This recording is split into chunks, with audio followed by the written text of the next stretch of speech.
Shakespeare ने कहा था कि कुछ लोग पैदा ही अजीम होते हैं, कुछ अपनी अनथक मेहनत और जद्दोजहद की बदौलत बुलंद मुकाम हासिल कर लेते हैं। मोहम्मद अली जिनाह जब पैदा हुए तो लोगों ने उनकी आदत देखकर ये कह दिया था कि ये बच्चा बड़ा होकर अजीम इंसान बनेगा, और फिर तारीख गवाह है कि लोगों के वो अल्फाज दुरुस्त साबित हुए। 25 दिसंबर 1876 को पैदा होने वाला बच्चा, जिसका नाम मोहम्मद अली जिनाह था, उसने अपनी खुदादाद सलाहियतों को बरूएकार लाते हुए तारीख बदल के रख दी। बरसगीर के मुसलमान पिछली 2 दिहाइयों से अलग रियासत की आस लगाए बैठे थे, जिसको हकीकी मानों में कायद आज़म मोहम्मद अली जिनाह ने पूरा किया। 22 सितंबर 1939 में रोजनामा इनकलाब में शाया होने वाले कायद आज़म के अल्फाज सोने के हुरूफ से लिखने के काबिल हैं। उन्होंने फरमाया, मुसलमानों, मैंने दुनिया में बहुत कुछ देखा, दौलत, शोहरत और ऐशो इशरत। अब मेरी जिंदगी की वाहिद तमन्ना ये है कि मुसलमानों को आजाद और सरबुलंद देखूं। ये आपकी अनथक मेहनत और मुसलसल जिद्दोजहद का नतीजा था कि 14 अगस्त 1947 को मुसलमानों को एक अलग रियासत पाकिस्तान के नाम से हासिल हुई, जिसको हम आज इस्लामी जमहूरिया पाकिस्तान के नाम से जानते पहचानते हैं। जब पाकिस्तान मार्ज़ वजूद में आया तो कायद के ये तारीखी अल्फाज थे,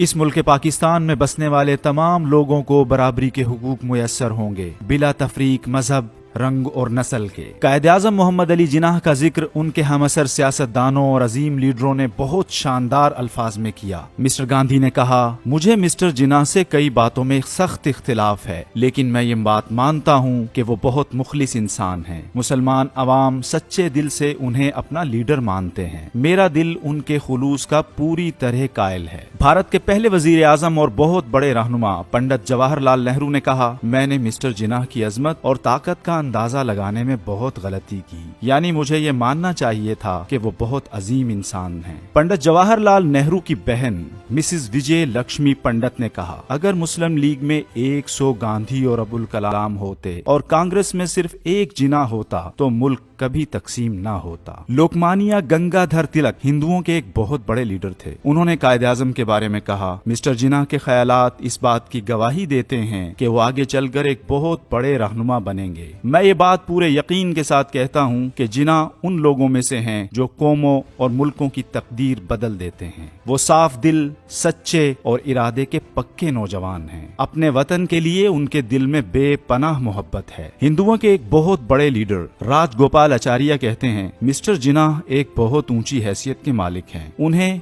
उनकी कौम में बहुत मकबूलियत हासिल है। लोग सच्चे दिल से उन्हें अपना रहनुमा मानते हैं। अछूतों के बहुत बड़े लीडर डॉक्टर अंबेडकर ने कहा, मिस्टर जिनाह के कट्टर दुश्मनों को भी ये बात माननी पड़ती है कि उन्हें किसी कीमत पर खरीदा नहीं जा सकता। हिंदुस्तान के आखिरी वायसराय लॉर्ड माउंटबेटन के अल्फाज थे, मुल्क की सियासत की चाबी कायद आज़म के हाथ में है। जवाहरलाल नेहरू और गांधी उनकी बराबरी नहीं कर सकते। बरतानिया के उस जमाने के वजीर हिंद लॉर्ड पैथिक लॉरेंस ने कहा, मिस्टर जिनाह सही अकीदा रखने वाले और अपने वादे पर कायम रहने वाले सियासी रहनुमा हैं। उस जमाने के सूबा यूपी उत्तर प्रदेश के अंग्रेज गवर्नर ने कहा, मिस्टर जिनाह निडर और सच्ची बात कहने वाले इंसान हैं। वो शोहरत के भूखे नहीं, सियासी साजिशों से अलग थलग रहते हैं। वो एक ऐसी शख्सियत के मालिक हैं जो दिलों को मोह लेती है। उस जमाने में इंडोनेशिया के वजीर आजम सुल्तान शहरियार ने कहा, मिस्टर जिनाह बेहद पुरकशिश इंसान हैं। इंसान उनकी तरफ खींचा चला जाता है। अपनी बात दूसरों तक पहुंचाने में उन्हें कमाल हासिल है। वो मुख्तसर अल्फाज इस्तेमाल करते हैं, लेकिन सेहत और सच्चाई के साथ। ये और इस जैसे बहुत से अल्फाज कायद आज़म मोहम्मद अली जिनाह की अजमत और सरबुलंदी के अक्कास हैं। लेकिन मिस्टर जिनाह की अजमत का जीता जागता इस्तेआरा ये ममलिकत खुदादाद पाकिस्तान है, जिसमें करोड़ों मुसलमान हर तरह की आजादी के साथ अपनी जिंदगी गुजार रहे हैं।